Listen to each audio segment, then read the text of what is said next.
Hello tout le monde! Aujourd'hui on se retrouve dans une nouvelle vidéo sur comment avoir des clochettes sans le online rapidement et facilement. Pour cette première astuce, tu auras besoin de fossiles. Personnellement j'en avais déjà, du coup je les ai récupérés dans mon débarras. Il faut savoir qu'un fossile non expertisé par Thibaut ne se revendra que 100 clochettes, alors qu'un fossile expertisé par Thibaut peut se revendre jusqu'à 6000 clochettes. Chaque jour, sur ton île, tu retrouveras entre 4 à 5 fossiles. Va les faire expertiser chez Thibaut et tu gagneras des clochettes en les revendant. Alors évidemment, c'est mieux de compléter son musée avant de faire cette astuce. Personnellement, mon musée est rempli, donc je sais que si je donne des fossiles à expertiser à Thibaut, je pourrai directement les revendre après. De ce que j'ai trouvé, les fossiles les plus rentables à vendre sont le crâne de Tyrannosaure Rex qui va se vendre à 6000 clochettes, le crâne d'Apatosaure qui se revendra à 5000 clochettes, ainsi que le crâne et le cou de Diplodocus, le crâne de Stégosaure et le corps de Triceratops.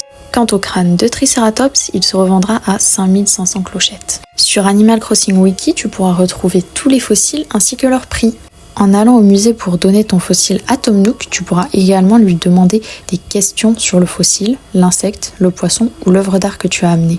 Perso, je le fais pas souvent, mais c'est quand même intéressant. Donc là, je vais lui donner tous mes fossiles qu'il va expertiser et je vais aller voir Méli-Mélo. Donc on va vendre à Méli-Mélo mes fossiles, j'en ai pris 9. Et on va voir pour combien de clochettes je vais en avoir. L'objectif à la fin de la vidéo, c'est de voir à combien de clochettes on peut aller en utilisant mes astuces qui ne durent pas longtemps. Pour les 9 fossiles que j'ai mis à vendre, j'en ai eu pour 30 300 clochettes. C'est déjà beaucoup de clochettes. Ces clochettes, on va les économiser pour faire quelque chose plus tard avec dans la vidéo. Pour cette seconde astuce, je vais encore une fois me rendre dans mon débarras. À savoir que dans le jeu, il y a des hybrides. Ce sont des fleurs qui sont croisées avec d'autres fleurs et qui ont des couleurs spéciales. Ces hybrides se revendent beaucoup plus cher que les fleurs normales. Ce que j'appelle les fleurs normales, c'est les fleurs qu'on peut acheter dans les magasins ou chez Racine. Certaines fleurs peuvent coûter jusqu'à 1000 clochettes. C'est quelque chose qu'on ne peut pas négliger si on a besoin de clochettes rapidement dans le jeu. Pour cette astuce, vous allez faire des hybrides. Donc, tu peux voir à l'écran s'afficher le croisement des fleurs. Pour avoir des roses dorées, il te faudra également l'arrosoir doré que tu débloques en ayant 5 étoiles sur ta ville. À savoir que les roses bleues valent aussi cher que les roses dorées, donc c'est pas nécessaire d'avoir l'arrosoir doré et les 5 étoiles. Je vais revendre ma rose dorée à Méli et Mélo et on va voir combien ça me fait. Normalement, ça me fait 1000 clochettes.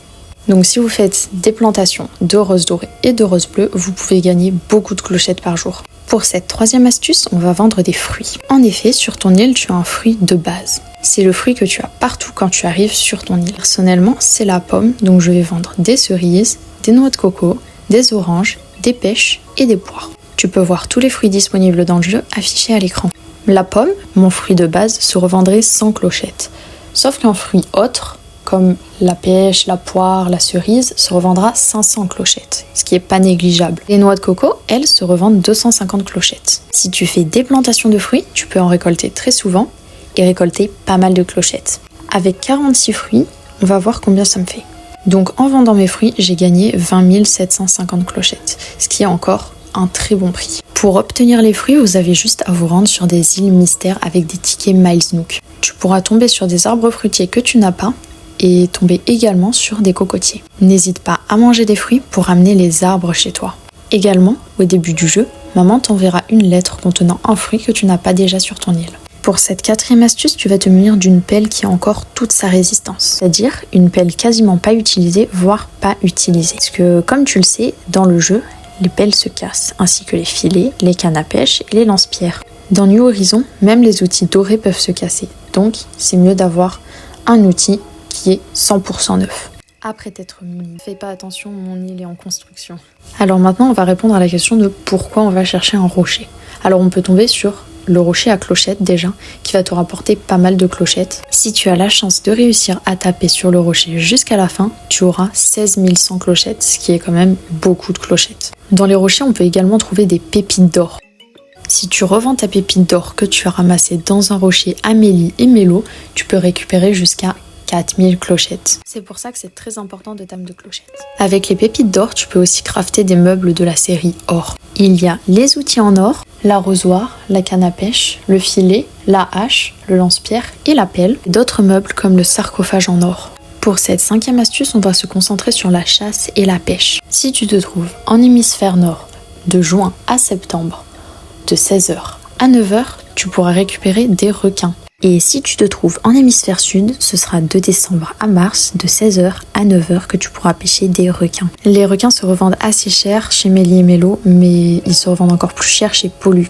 Prenons l'exemple du grand requin blanc. Chez Mélie et Mélo, il vaudra 15 000 clochettes, mais chez Pollux, il en vaudra, ce sera pareil pour la chasse aux insectes et Jason, 22 500. Pour les insectes, on va prioriser les insectes d'été comme les scarabées, etc., qui se revendent beaucoup plus cher que les papillons. Et pour les poissons, nous allons prioriser les requins qui se trouvent en été. Ils se revendent également plus cher que la plupart des poissons. Cependant, l'esturgeon est un poisson de rivière qui se revend à 10 000 clochettes et est disponible de l'automne au printemps dans l'hémisphère nord et de mars à septembre dans l'hémisphère sud.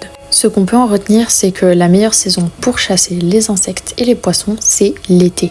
Mais en hiver, on peut tout de même retrouver des poissons qui se vendent à un très bon prix, comme le poisson lanterne qui se revend à 3000 clochettes. En plus, en pêchant, tu peux récupérer des plans pour faire des recettes. Pour cette 6e astuce, on va faire quelque chose d'assez connu, on va faire les navets. Pour acheter des navets, il va falloir être le dimanche matin, entre 5h et 12h.